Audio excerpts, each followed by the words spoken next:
Good afternoon. Welcome to Children's Cause for Cancer Advocacy's monthly newsletter or webinar. Today's topic is Hope on the Horizon, New Treatments for Childhood Cancer. My name is George Dahlman. I'll be your moderator for today's webinar. This is the latest in a series of webinars hosted by Children's Cause to inform and mobilize childhood cancer advocates. Hopefully we won't have any technical issues on this webinar, but if you do, please call Jessica Keene, and she is at 202-487-3270. Or you can put in a question or comment if you're still able to in the chat side of the box on the right-hand side of your screen. Before we start, I'd like to go over some reminders and some housekeeping items. Today's call is being recorded and will be available on our website, which is www.childrenscause.org. The format today is that our three distinguished panelists that we have will begin the discussion with their presentations, and then we'll open it up to the audience for some questions. Thank you to those of you who have submitted some questions ahead of time. And during the course of the webinar, you'll be on mute, but we encourage you, if you have questions, that you'll submit them in the box on the screen on the right-hand side of your screen. And you can submit a question at any time during the course of the event. At the end of the webinar, you'll automatically be redirected to a post-webinar survey. If you'll take a few minutes and complete that survey, your input is very important to us because we keep trying to refine this program. So today's topic is one that always gets a lot of interest from patients and families who are fighting childhood cancer, and that is, what are new and scientific medical developments that promise more hope for cures and especially the quality of life for any of the survivors? There's been a lot in the news lately about targeted therapies, and for those of us who follow this, more personalized medicines and specifically immunotherapy. So to give us a better understanding on the state of that progress, we have today some leading experts in this field who've been pioneering these developments. They'll be able to give us some insights into these groundbreaking treatments and where the science is headed. So to introduce our speakers, we have Dr. Daniel Wexler is a professor of pediatrics, director of pediatric oncology, the Aflac Cancer and Blood Disorders Center at Children's Healthcare of Atlanta, Emory University. And he has leading work focused on pathogenesis of blood cancers. He's also a board member of Children's Cause, and we're very grateful to have his expertise. We also have, hopefully, at some time now, he hasn't joined us yet, but Robbie Masner, who is with the Division of Pediatric Hematology and Oncology at the Stanford University School of Medicine. Dr. Masner cares for patients with neuroblastoma and other solid tumors and focuses his work on the field of immunotherapy. And we also have Dr. Jennifer Willert, who is a pediatric hematologist oncologist with Novartis Pharmaceuticals, who now has an immunotherapy that was partly approved based on pediatric cancer trials. So I want to thank all of you for joining us today. And Dr. Wexler, if you could kick us off. Okay, I'd be happy to. So welcome, everybody. Thank you, George, for the invitation to present to everyone. If you could give me control. Let's see. Yep. Just turn it over. Okay. So I'm going to talk for a little bit today about precision oncology or precision medicine, and I've titled this "The Promise and Pitfalls of Precision Pediatric Oncology."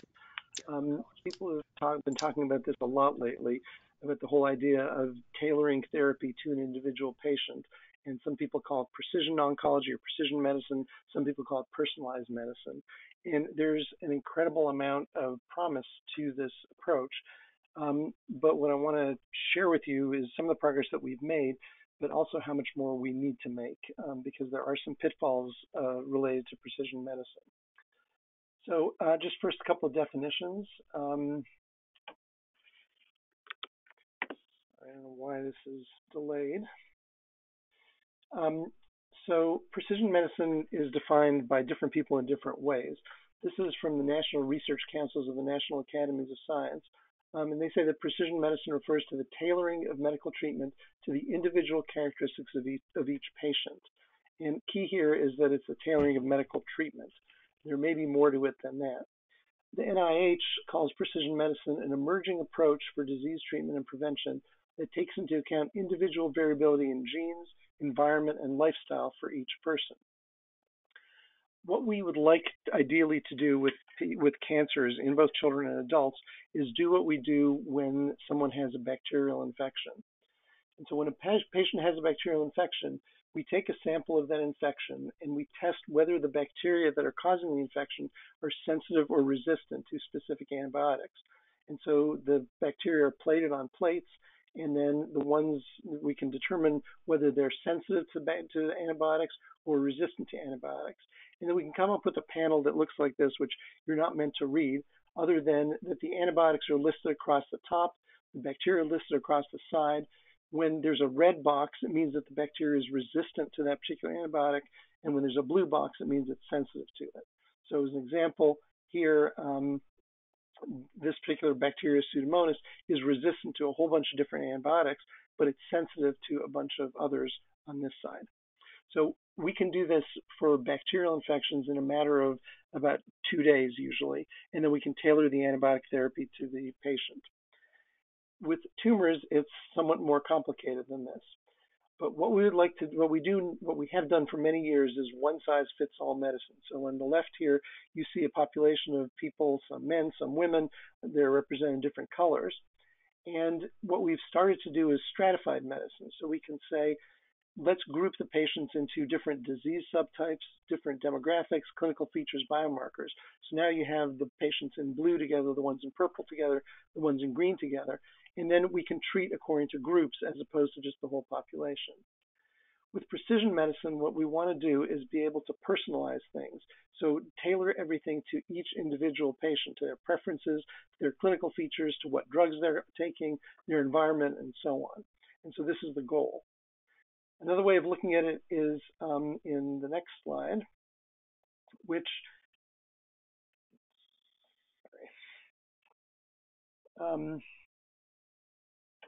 this got messed up, but let me try to advance this. I'd have to click through it a couple times.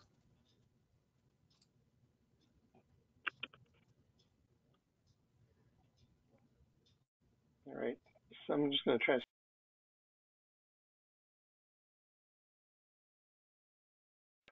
I'm going to switch this to the next slide because this is getting messed up. But the basic idea is that what we'd like is, on the left, you see a medication, a pill, and based on sequencing of DNA, which we'll talk about in a second, we want to be able to identify people who respond to a normal dose, to those who respond to a lower dose. So here you see half of the capsule, to patients who need a higher dose, and then to patients who respond to an alternative medication in a different color.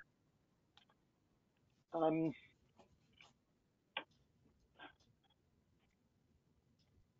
sure why this is not advancing, but George, can you try? Oh, there we go. Okay, so the way precision oncology works is we start at the top with the patient, and you have to get informed consent from the patient so that they're aware of the potential risks and pitfalls of precision therapy. We take a sample of their tumor and process it, and then do sequencing, and we'll talk about the different types of sequencing you can do in a minute. Then the sequencing is analyzed, and this is actually the biggest bottleneck. It can take a couple of weeks to even a month to analyze all the massive amounts of data that we get. Once we get data that is in an interpretable format, we usually have what are called precision medicine tumor boards, which are attended by clinicians, by pathologists, by scientists, by researchers, to try to decide whether the results from the precision medicine analysis can actually translate into things that may work for a patient. And then we let the patient know about what the possibilities are.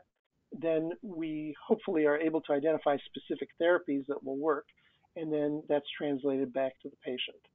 So it's kind of a cycle, and the hope is that this will work in patients, but sometimes we have to go through it again if the tumor relapses. Now, as I mentioned, there's different types of sequencing. The one that most people talk about is DNA sequencing. And what this usually refers to for most places that do it is a panel of somewhere around 500 genes that are associated with cancer. You can also do what's called whole exome sequencing, meaning you can sequence the coding parts of all the genes that we know about. You can also sequence the entire genome, so the coding parts and the non-coding parts. There's different depths to which you can do sequencing. That means basically how confident you are in the results. You can also sequence RNA. You can do methylation analysis. You can look at what's called epigenomics. And then you can look at circulating tumor DNA. These are some of the things that we currently are able to look at with the goal of trying to predict how well a tumor is going to respond. All right, let's go to the next slide.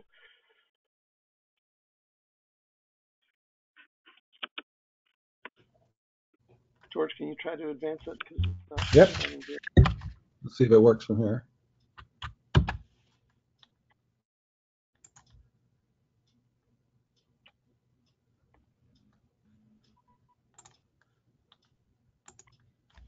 Apologize that it's not moving forward. Yeah, sorry about that. There we go. So this is a table that lists a bunch of studies that were done that have been done to date with pediatric tumors using precision medicine.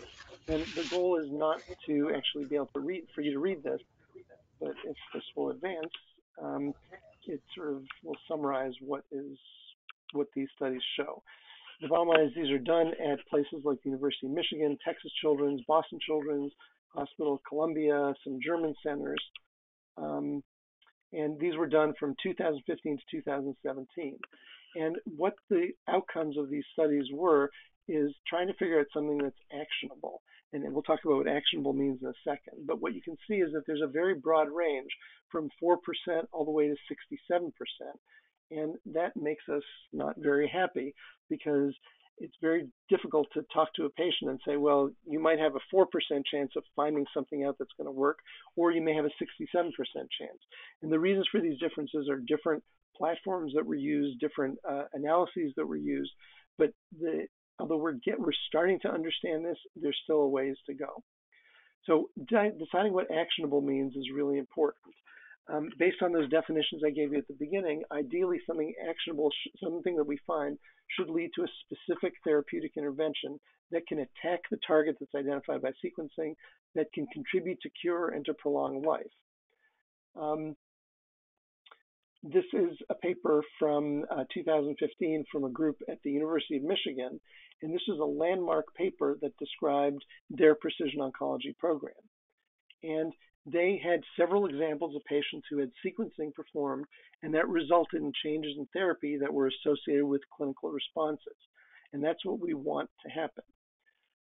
This is an example of the clinical impact. This is a patient that we treated here at Emory. This is a patient who had a metastatic glioblastoma. So it's a brain tumor that usually is associated with a less than 25% chance of cure. And this patient had genetic sequencing performed on the tumor, and it revealed a mutation that had been not described before in glioblastomas of a gene called NTRK. It turns out that there is a therapy that is directed against this NTRK mutation called entrectinib. And when the patient was treated with it, he had a sustained complete response that's ongoing more than a year later. And this type of response is essentially unheard of in metastatic pediatric glioblastomas.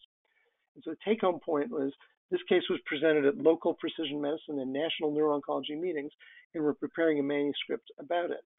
But what you can see here on the left is this is a CT scan of the patient before treatment, and highlighted in this red circle is the tumor that's kind of bright white here.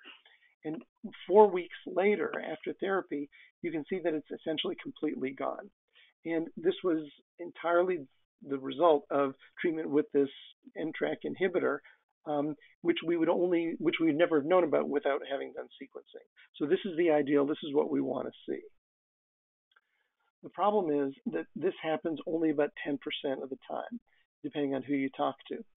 And there's lots and lots of reasons why we're not as successful as we hope to be. So the first one is the first reason is that we may find mutations in genes, but we may not know very much about those mutations. There's over 20,000 genes in the human genome, and if we do whole genome sequencing, whole exome sequencing, we might find abnormalities in the tumor, but the genes may not be well understood. Even if the genes are well understood, there may be no specific drugs available. So one of the sort of classic mutations that we see sometimes in pediatric tumors is mutations in a gene called p53. These are associated with something called the Li-Fraumeni syndrome, or the cancer family predisposition syndrome, where if you inherit a copy of this gene that's mutated, then there's a much higher chance of getting a bunch of different cancers, things like brain tumors, adrenal tumors, breast cancers, leukemias, and so on. And we understand this fairly well, but the problem is that there's no drugs that are available to target p53. So we might say, okay, great, there's a p53 mutation, but there's nothing that we have available to do about it. Even if there are drugs available, they may not be approved yet for use in children. And so this happens where most testing of drugs is done in adults first, and it has to go through several stages before it can get to kids. So we might sequence a patient's tumor, find a mutation for which there is a drug available, but we may not be able to get that drug. And then even if a drug is approved for use in children, oftentimes, most of the time, tumors do not usually respond to just one drug.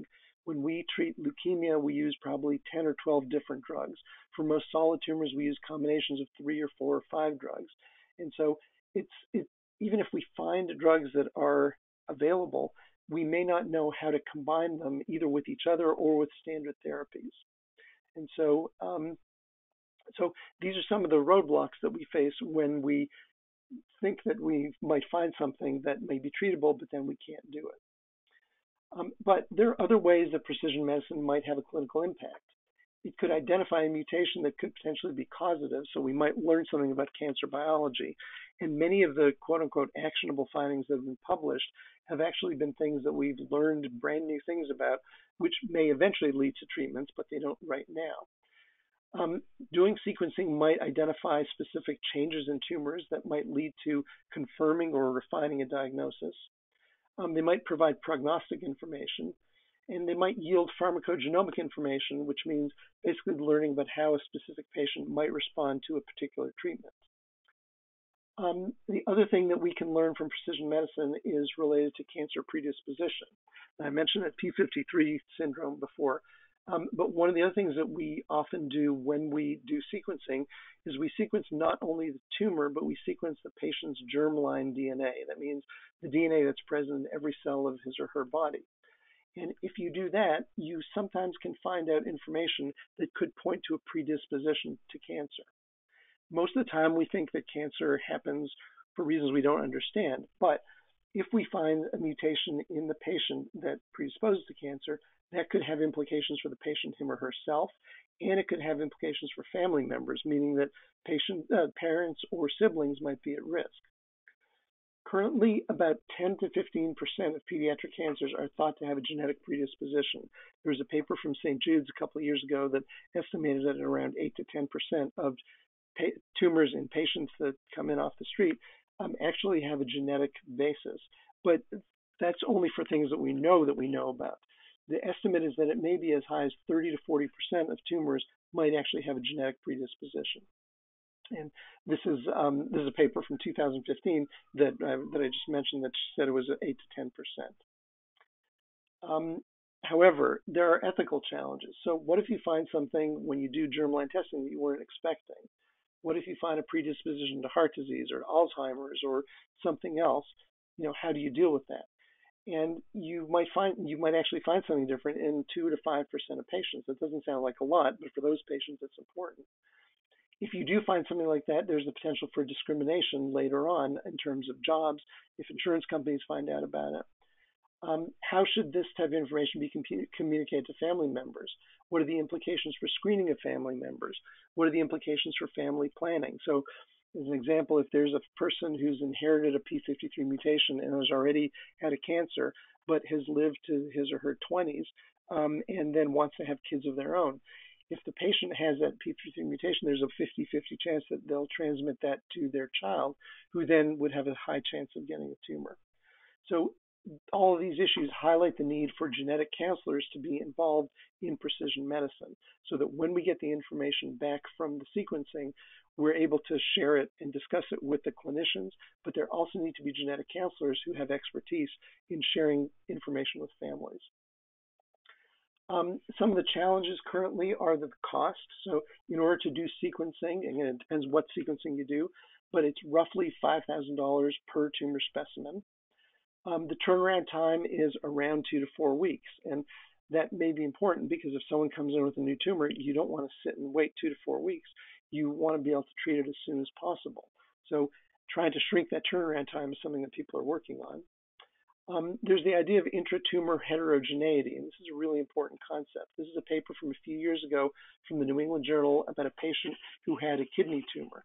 And when they took that kidney tumor out, they took biopsies or samples from all these different areas, so R1, R3, and so on. So they took biopsies from 9 or 10 different areas of the tumor, and they did studies on them.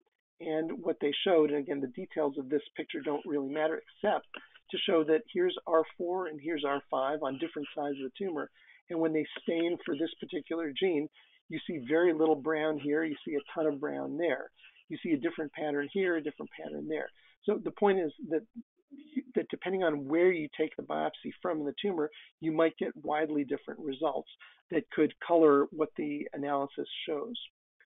So the tumor, where you take the biopsy is going to be really key. Different tumor areas may be different and may not be representative of all tumor sites. So other issues are there's not currently a lot of clinical trials available for patients who undergo precision medicine. There's a large one through the NIH, and then individual institutions have their own trials, but it's hard to sort of reach conclusions with the relatively small number of trials that are available. I mentioned the drug availability. There may be mutations that we find that are theoretically treatable, but there may not be drugs, or the drugs may not be able to be combined with others.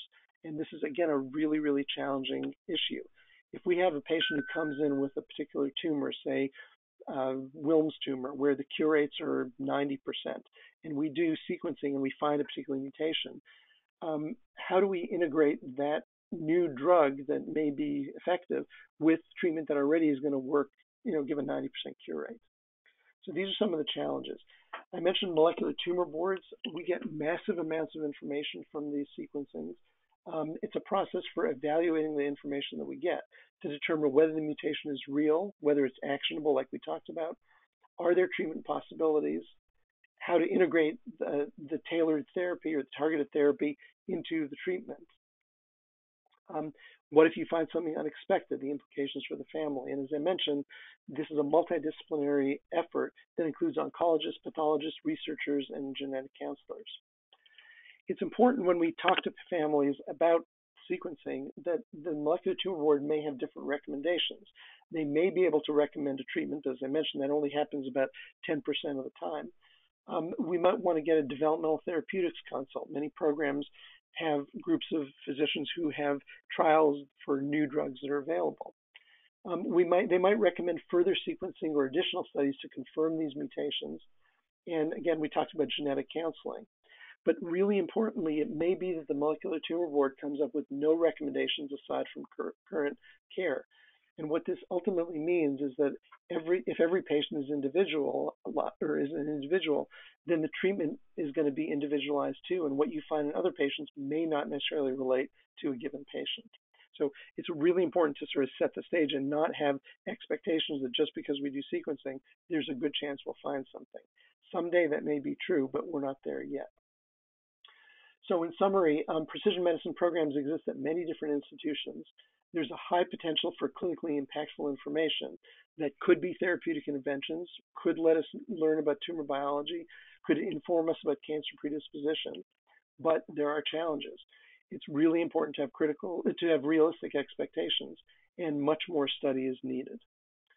So the future is that right now we're looking at DNA over here, but we can maybe do cell-free DNA, single-cell sequencing. We can look at proteins. We can look at methylation. There's lots and lots of information that we could potentially get from tumors, but the issue is how to integrate that with clinical care. Remember the potential. Again, this tumor disappeared after 28 days of single agent therapy. That's what we'd love to see in everybody, but we're not quite there yet. So I guess we'll do questions at the very end. Yep. And turn it over Great. to Thank you, Dr. Wexler. At this point, I know we've been joined by Dr. Robbie Majner. So, Robbie, if you are on the line, I've turned over the control of the slides to you, and you are welcome to take it away. Perfect. Thank you. Yeah. Hi, everyone. I'm Robbie Majner. I am a pediatric oncologist at Stanford and a translational lab researcher focusing on immunotherapy for pediatric solid tumors. So how do I, my slide advance? Oh, there we go. Yeah, I got it. Yep. No, it's going on its own, okay. Apparently. Let me see. So, I need to go back. As most pediatric oncologists know, we've gotten very good at treating ALL, and we've gotten very good at treating localized sarcomas. But when solid tumors relapse or are diagnosed, they're metastatic at presentation, we really haven't made a lot of progress. And this is a paper looking at kids that were diagnosed with these different sarcomas that were metastatic at presentation, and looking at their survival from the 80s through the 2010 period, and you can see that these survival curves really haven't moved over this course of time, unfortunately. And this isn't for lack of trying. There's been trial after trial where we've tried to intensify therapy with extra chemotherapy agents, and unfortunately have been unsuccessful in really moving the needle for these patients. And the one kind of solid tumor that there is an exception to this is neuroblastoma, and I'm trying to advance to the next slide. George, is there any way you could do the advancing for me? Because it doesn't seem to be responding. Sure. Yeah, Dan was having trouble with that too. And let me see if I can do that. Oops. Oh.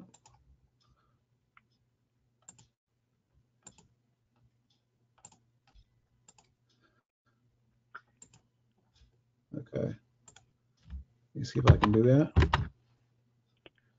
I'm having trouble too. Let me, why don't you give it a try again? Sure. Is it just a click? Should be, or it should be, there you go. Okay. Well, now we went too much. Well, anyway, here we go. The graph for neuroblastoma looks a little bit different. Now, at this point, overall survival for patients with neuroblastoma is somewhere between 50 and 70%, and this has really changed since the 80s.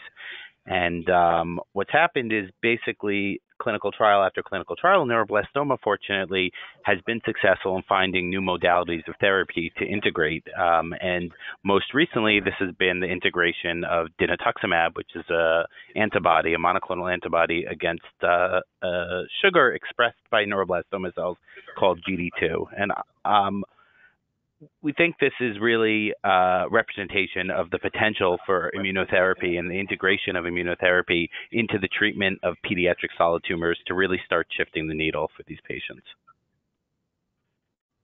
So I'm going to talk about a few different types of pediatric immunotherapy or immunotherapy in general.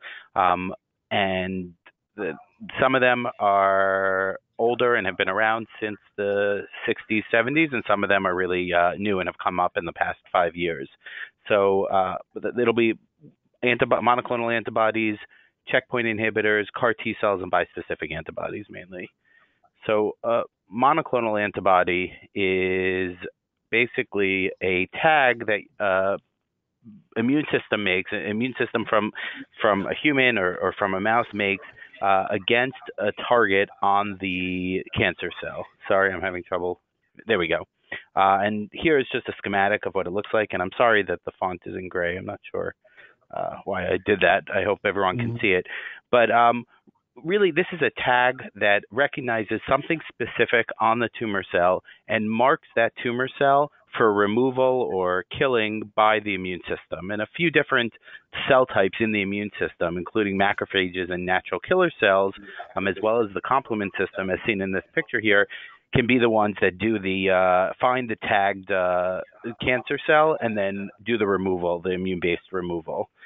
And the most common antibodies that we've seen, kind of the first wildly successful one, is one that recognizes CD20, which is a marker that's on B cells and is on most lymphoma. And this has really revolutionized, both for adult and pediatric lymphoma, the treatment of these diseases, and is integrated into almost all upfront therapy for both pediatric and adult lymphoma.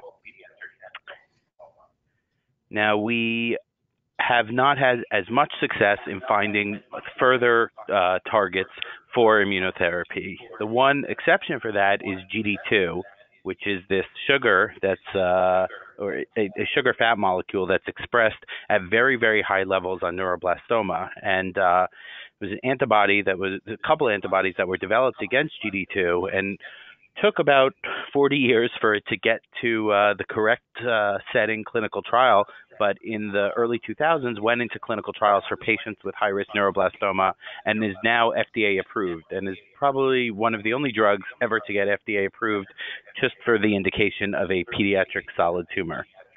The other good example of a monoclonal antibody is Herceptin, which recognizes HER2 and has revolutionized the care of women with HER2-positive breast cancer. HER2 is also expressed at lower levels on certain pediatric solid tumors like osteosarcoma. And there have been clinical trials run by the Children's Oncology Group trying to use Herceptin in those diseases in combination with chemotherapy, and unfortunately they haven't been successful. So part of the trick here is finding something that's expressed at high enough levels on the tumor and testing it in a clinical trial.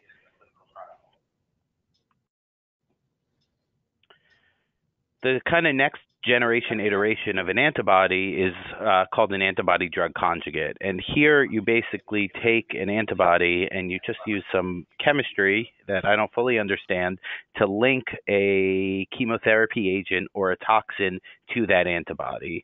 And so basically, if the tumor expresses the target of that antibody, the antibody will bind to the tumor and is usually taken into the tumor, and then the antibody releases its chemotherapy into the tumor cell. So this is kind of a directly targeted way in order to deliver chemotherapy into the tumor. And there have been some very successful antibody drug conjugates. The probably most important one for pediatrics is an anti-CD30 conjugate, which is used for Hodgkin's lymphoma and also for some types of T-cell lymphoma. And then there's other ones in clinical trials for neuroblastoma and some other diseases as well. And there's a very successful one that's also been used in leukemia that recognizes CD22. So in general, these are more potent than a bare antibody because they don't just kind of tag a cell to mark it for removal by the immune system, but instead both tag the cell and also deliver cytolytic chemotherapy or toxin to that cell in order to kill that cell. So probably the most important thing going on in adult oncology right now is the advent of checkpoint inhibitors. So about 30 years ago, scientists first came up with a concept that tumors and other cells in the body can basically put up a block or a checkpoint against attack by a T cell. So T cells are your probably most potent immune cells, and they can recognize mutated cancer cells or infected cells that might be infected with a virus or a bacteria and kill those cells. And there's very few cells that have a way to be resistant to T cell killing. But one of the methods of resistance that tumors have developed is putting up this checkpoint, which is basically a signal to the T cell that says, hey, I'm a normal cell, don't attack me. And the discovery of these checkpoint molecules and the ability to inhibit them was actually they were actually the recipient of the Nobel Prize this year, both for CTLA4, someone from MD Anderson, and then someone from Japan for PD-1. So that discovery was made 30 years ago, and it took a really long time to develop therapeutics that could kind of manipulate this system. But basically what they do, what these therapeutics do is they're actually antibodies that bind to either the marker on the tumor cell that's the signal that says I'm a normal cell, or to its receptor on a T cell. So most commonly we've seen PD-1 on the tumor cell, on the T cell, and PD-L1 on the tumor cell, and you basically use an antibody just to block that interaction, and it really just unleashes the brakes of the T cell, and then the T cell can go and attack and kill the tumor cell. So tumors have found ways around the immune system by basically putting up this flag to pretend that they're normal cells and the T cell shouldn't attack them, and these antibodies block that. And now this really has shifted the needle in some adult solid tumors, especially metastatic melanoma and lung cancer, where before you had chemotherapies that had maybe a 5% response rate. You now, with checkpoint inhibition, are seeing about 20% of patients, even with metastatic solid tumors, cured of their disease using a combination of one or two of these antibodies. And Jimmy Carter, who recently had melanoma, he was treated with this and has been in a long-term remission since then. So people are very excited about these therapies. So as far as applying these to pediatrics, it's been more of a mixed bag. And unfortunately, the T cells can really only attack a tumor. Natural T cells will only attack a tumor when that tumor has mutations that the T cell can recognize. And so if you think about it, a tumor, this advanced an extra, a tumor that has a lot of that has a lot of mutations will be more susceptible to checkpoint inhibition, and a tumor that has very few mutations will be less susceptible to checkpoint inhibition. Pediatric tumors. Sorry for the back and forth on the slides there. Pediatric tumors have relatively low mutational burdens. So whereas melanoma is caused by a lifetime of sun exposure that drives mutations, and lung cancer can be caused by a lifetime of smoking that causes an accumulation of mutations, most pediatric cancers have one or even no identifiable mutations. And therefore, the immune system doesn't really have anything to respond to. So when we've used checkpoint inhibition in trials against diseases like those sarcomas, Ewing sarcoma, rhabdomyosarcoma, neuroblastoma, really haven't seen the responses, even a small amount of responses like they've seen in adults. Most patients, really, it has no effect on them. And that's probably because at the end of the day, there's nothing for the T cells to react against because the mutations aren't there. Now, there's a small group of patients who are born with one of these genetic cancer predisposition syndromes that Dan alluded to and discussed, called biallelic mismatch repair deficiency. And basically what that means is that these are patients who can't repair damage in DNA.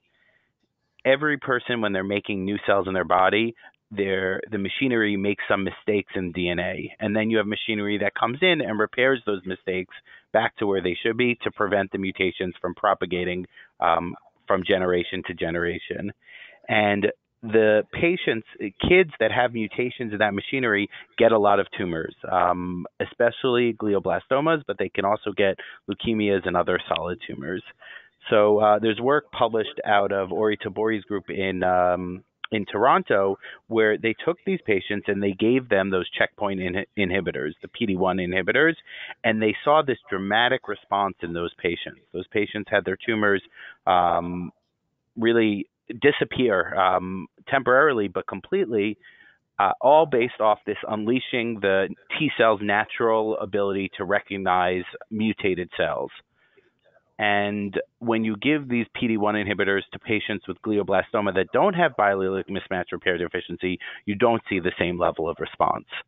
So, we think we've recognized a biomarker for patients who will respond to these diseases, respond to these drugs, and they tend to be the kids who have high mutational burdens in their tumors that is often driven by these cancer predisposition syndromes. So that's where the focus of checkpoint inhibition is going in children. There's also a question of whether checkpoint inhibition can be combined with things like chemotherapy and radiation in order to increase the mutations in the tumor and kind of further drive the immune system. But barring the ability to create new mutations, we really need to find a way to get T cells to use their ability to attack and kill tumors against low mutational tumors or immunologically cold tumors. That means tumors that aren't able to elicit a T cell response. And the way that has been developed to do that is to combine basically the antibody, basically combine an antibody with the T cell receptor. Basically, you take an antibody that can recognize anything on the cancer cell, and through genetic engineering, connect it to the signaling domains in a T cell to make this completely synthetic man-made receptor that tells the T cell to seek out anything that expresses the target of your antibody on the cancer cell and then to kill it. And so this is called the chimeric antigen receptor, and it was first created at the NIH in 1989. There was someone that was on sabbatical from the Weizmann Institute in Israel and had thought of it then, and they continued to further develop it.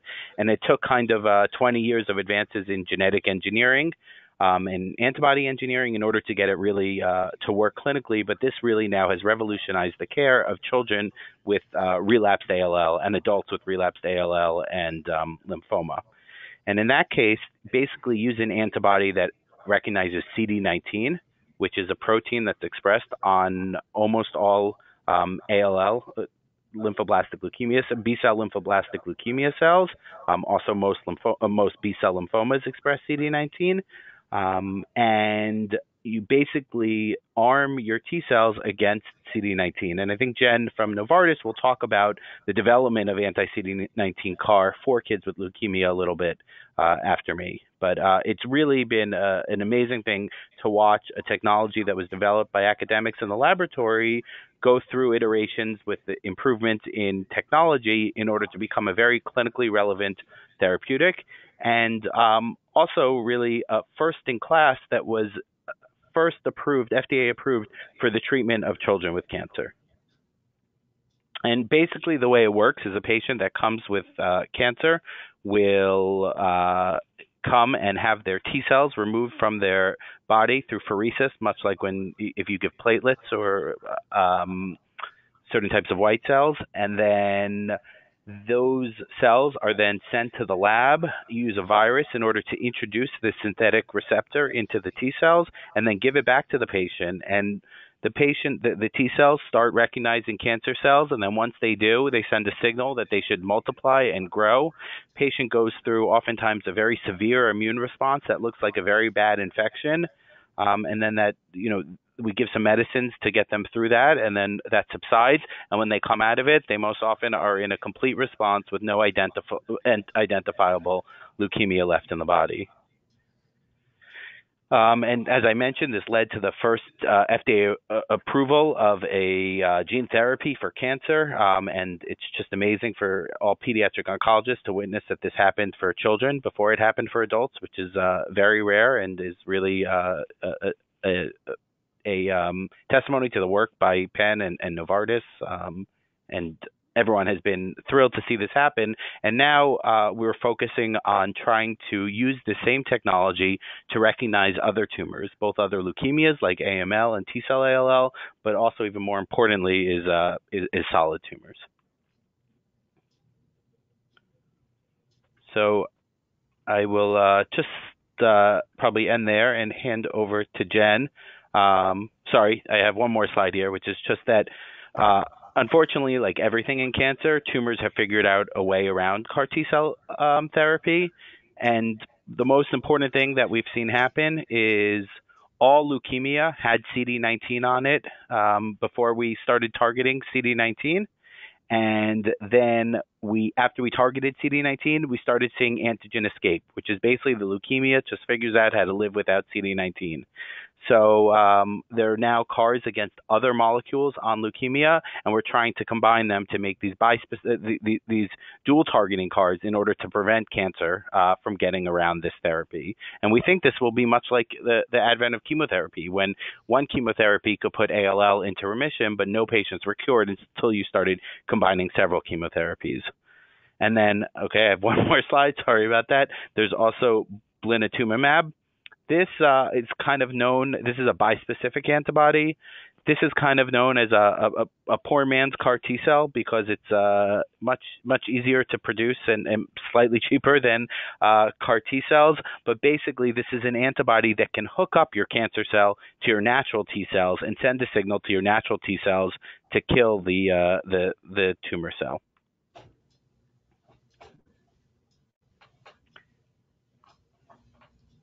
And just in summary, I think that we're at a very exciting time in oncology and pediatric oncology.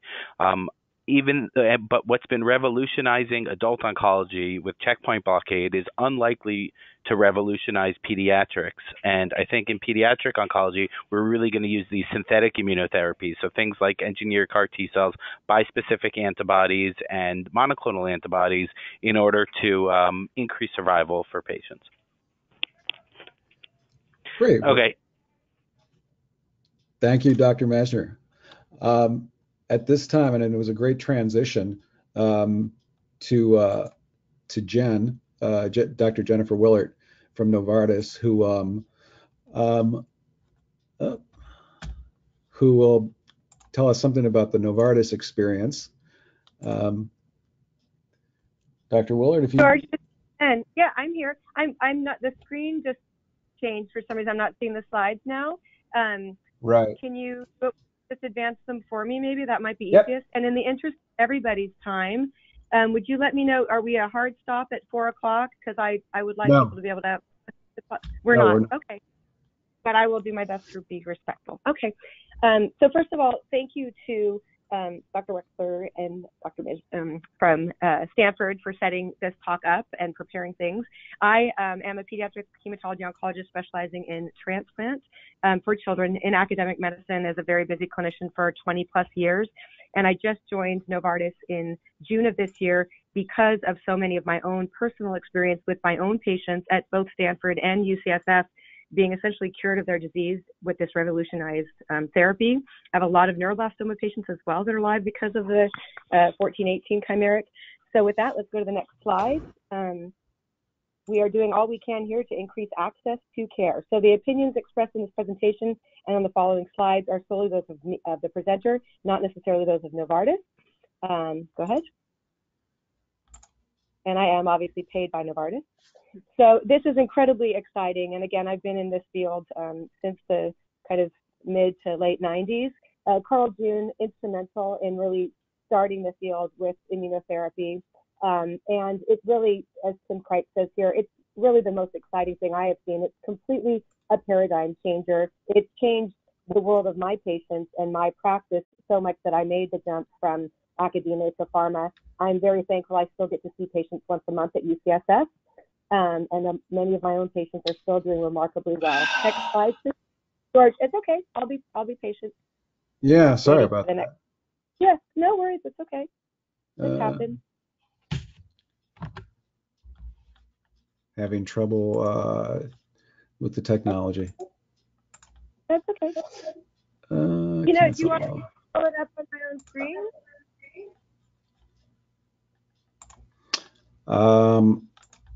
Because I do have it here, but I want other people to be able to see it too, right? Sure. I can't show mine right now. I don't think. Let me just see if I can. Hold on just a second.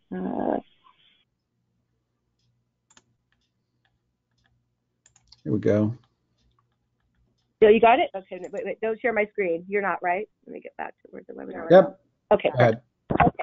So this is our CEO, so Kimraya, which is a commercial name for it. And again, just to remind people, this went live in August actually of 2017.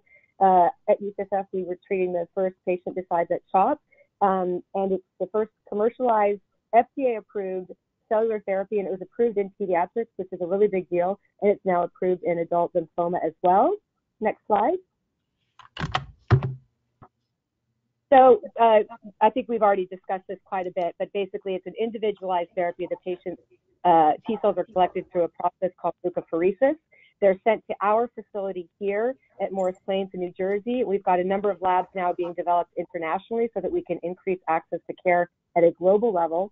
The cells are through a process called cell chain. We want to have actually, perfect identity because it's the patient's specific personalized cells manufactured just for them to specifically kill their leukemia. So they are cryopreserved, sent to us. We manufacture, and then we send back to the treating physician, and there the medical team, which is pediatric oncology, sometimes transplant, will then infuse the cells into the patient. Next slide.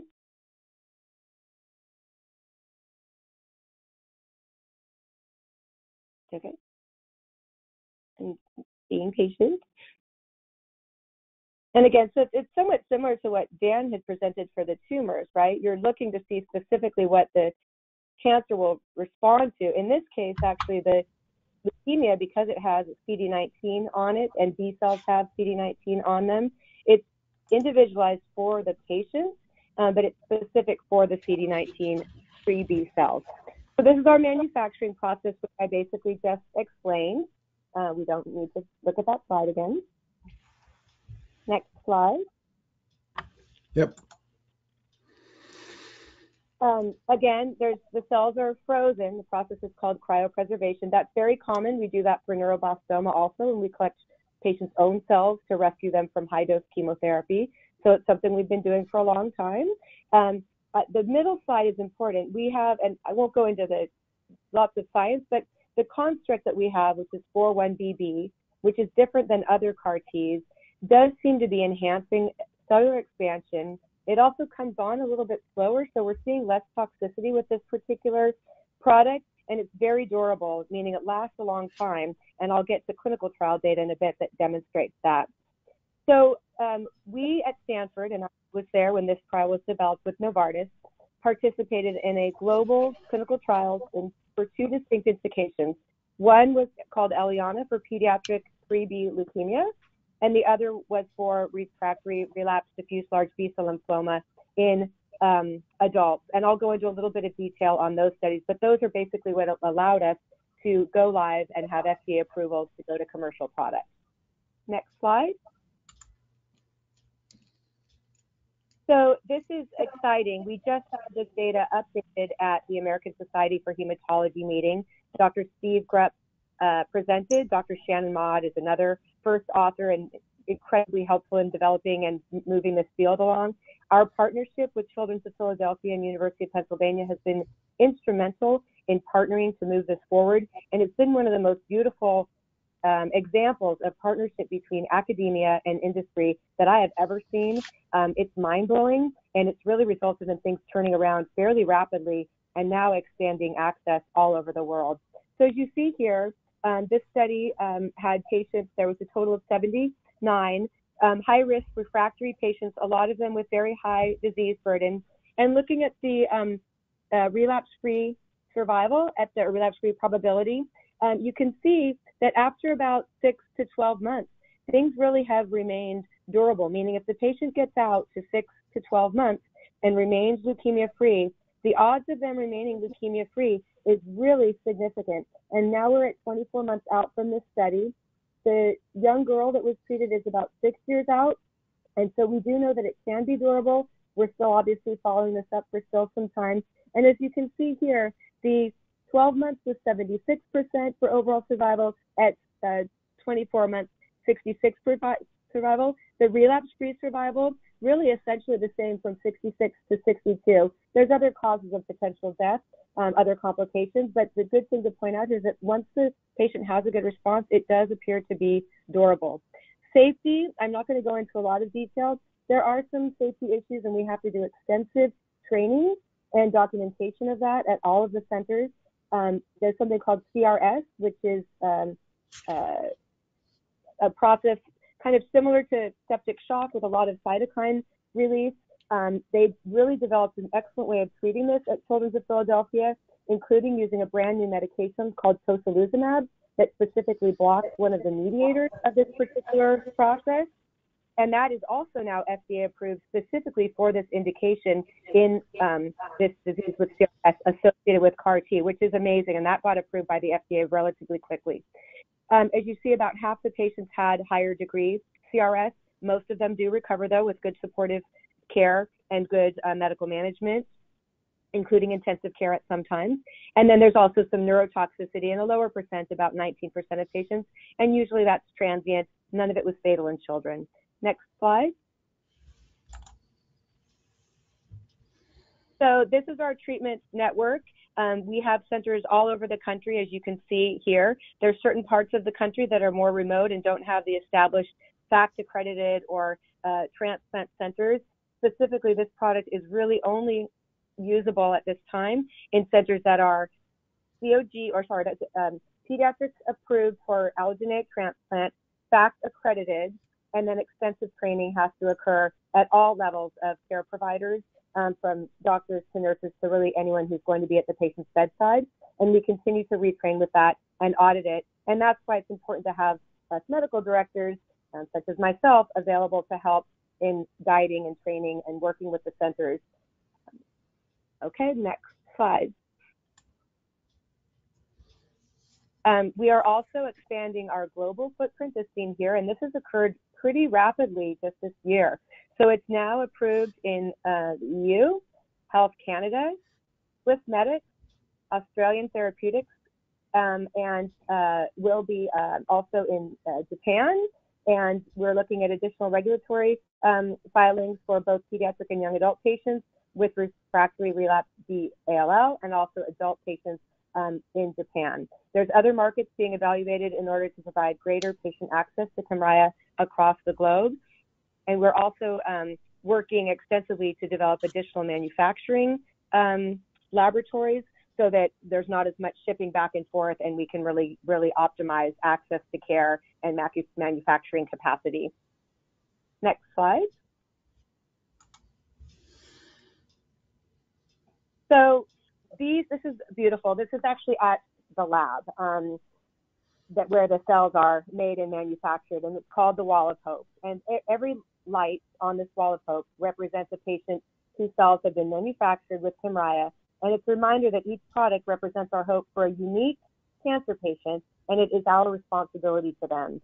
Our team here is very, very focused on optimizing access to care for these patients, making sure that we have geographic access to them, not only in the US, but on a global level, making sure that we train the teams that are using this novel therapy so that it's provided safely and that they know exactly which kind of toxicities, both in the acute form and also long-term, will be monitored and cared for.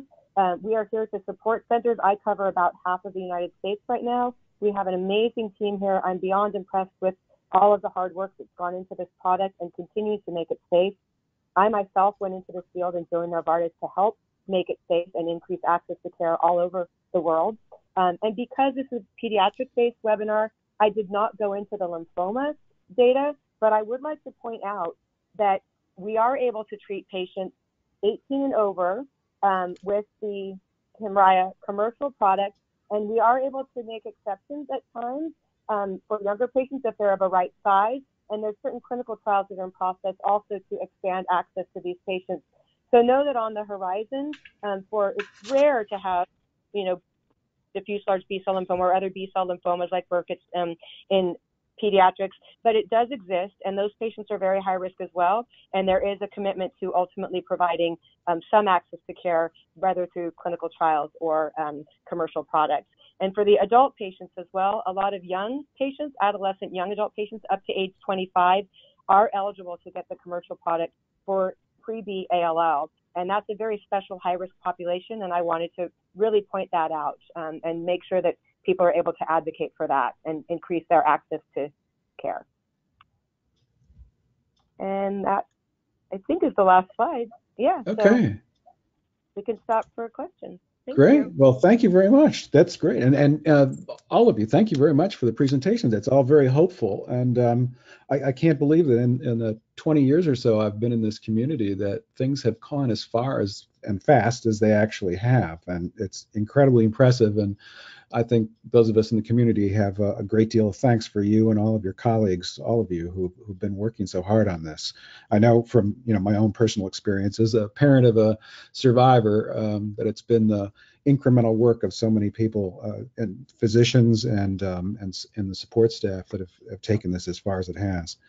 Right now, I think we'll open up for questions. I don't see any at the moment, but I do have one of my own, I guess, that I've been wondering about, and it covers really something that all three of you brought up. And when kids are diagnosed with cancer, they're generally sent to specialized centers, children's hospitals, or major medical institutions. Dan, you'd mentioned before about the sequencing that goes on, and that's required before you get any of these other targeted things. Is that done with every patient now? With every kid that comes in, are they sequenced in some way? Is that a kind of a standard? No, it's not. And different places do different things. Part of it is related to the cost issue because insurance will not reliably cover sequencing yet because it's not standard of care. There's some places like Sloan Kettering that have their own programs and a lot of philanthropic support, and they do sequence every patient. We here at Emory sequence high-risk patients, which means patients who have relapsed or patients who we think are pretty high risk and have a low chance of cure. So we want to try to find something else. That represents probably 20%, a quarter maybe, of the patients that we see. The issue is that if you do sequencing of everybody, for things like, say, acute lymphoblastic leukemia, which is the most common thing that we see, and for which the cure rates are now above 90%, for most patients, you don't really need it. It doesn't really add anything. If there are certain high-risk features, it might add something. But bottom line is it is not standard of care yet, and therefore it's not paid by insurance companies. And so the way that most places do it is through philanthropy. They don't usually make the patients pay for it themselves. Right. Well, I think that bounces the ball into our court a little bit when you talk about insurance coverage for either sequencing or diagnoses, and then or any kind of diagnostics, and then payment for the treatments too. That's something that's a public policy issue that Children's Cause is very focused on. Jen, I'm wondering, and forgive me if this sounds naive, but are there trials going on with Kymriah and with more traditional chemotherapy treatments? There are a number of trials in the pipeline right now in terms of looking at could we consider using this earlier on up front in the highest risk patients rather than taking them to transplant, which would be fantastic. There's also some really interesting trials in the adult side of things, looking at could you combine it, for instance, with PD-1 inhibitors and other agents to see if you could increase T-cell expansion and efficacy. So basically for the leukemia, you're combining it with kind of standard chemotherapy and then moving forward potentially to Kymriah. So it usually is a combination. And then, the dream would be that we ultimately get to a place where we need limited chemotherapy, if any, that we can just use immunotherapy and do it at a point where maybe there's less disease burden so that the toxicity is not as much of a concern. We're certainly seeing that. To replace bone marrow transplants is a really long process with extensive isolation, sometimes 3 months to 12 months or longer in the hospital, with side effects including graft versus host disease and infections that can be life-threatening and fatal. And I certainly have had my own patients that have died of the complications, even if the leukemia is cured.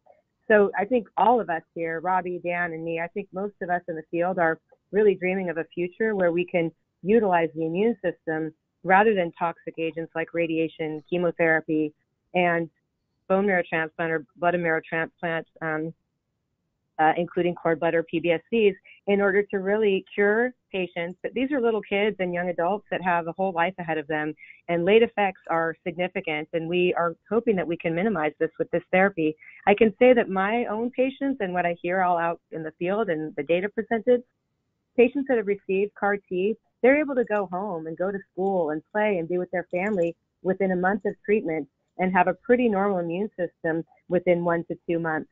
And that just isn't the case in the transplant world. So the quality of life for sure is better. And yeah, that's the dream. And others may want to comment as well. Robbie or Dan may have their own things to mention. Robbie, I'll let you talk.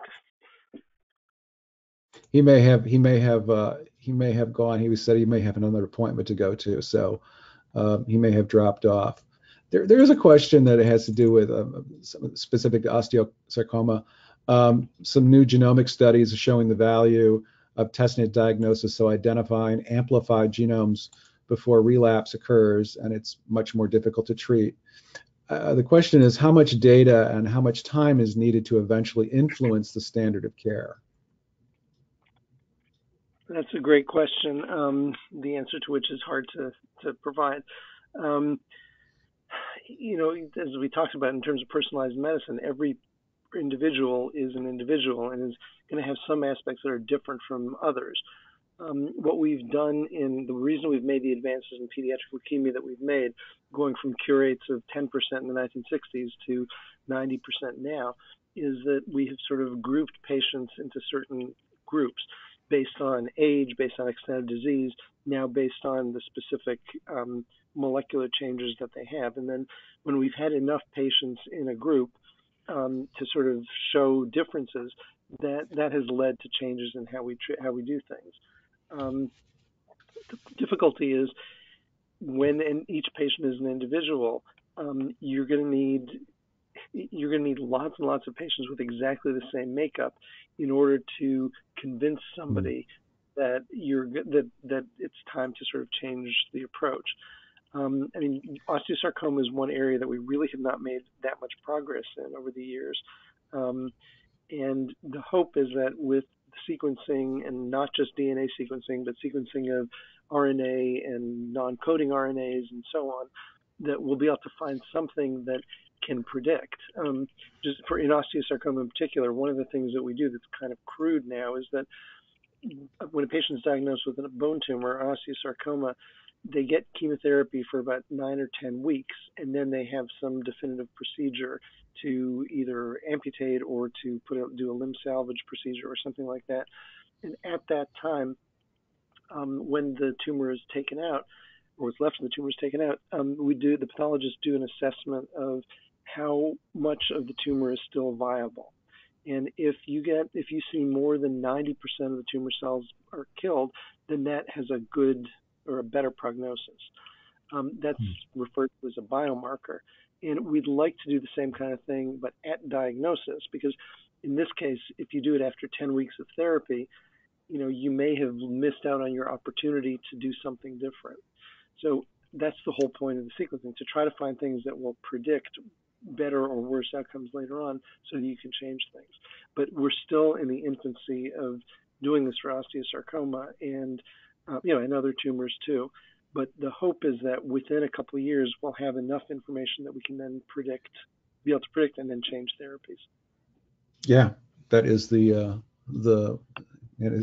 as devastating as childhood cancer is, and one of the downsides to the research is that just there aren't enough patients to collect enough data sometimes. So that's right. We're happy that there aren't enough patients, but it just makes it take longer. Yes, exactly. Well, great, thank you. I don't see any other questions for now. So, and we've run a bit over our time. So, I want to thank you, Dr. Weschler and Robbie and Dr. Willert for contributing your time and sharing this important presentation with us. And it was very informational. And I want to thank everybody else who's on the line for your participation and your continued interest and support for our mission, which is curing childhood cancer and ensuring that survivors have long and healthy lives. If you will, please take a moment to complete the post-webinar survey, which you'll be automatically directed to afterwards. And we really appreciate that because it gives us the feedback we need to improve these programs. We do these on a regular basis and try to bring you topics and speakers that will help inform and energize you in advocacy efforts, focusing frequently on public policy issues. So we hope you will join us again. The next one we will be doing is on our patient-focused drug development conference that had to do with chemotherapy-induced hearing loss. And we conducted last year with the report coming out momentarily. So we hope you'll join us then, and thank you, and have a wonderful and hopefully warm evening. If you have any other questions, please direct them to Children's Cause at info@Children's Cause. Thank you very much. George, this is Jen. I just want to thank you so much for this opportunity and offer that if questions come through that you want to pass on to us, we can vet if we're able to answer anything that people were not able to ask or, you know, didn't feel brave enough to ask. There's no such thing as a stupid question. So we're here to support. Thanks. Great. Thank you all.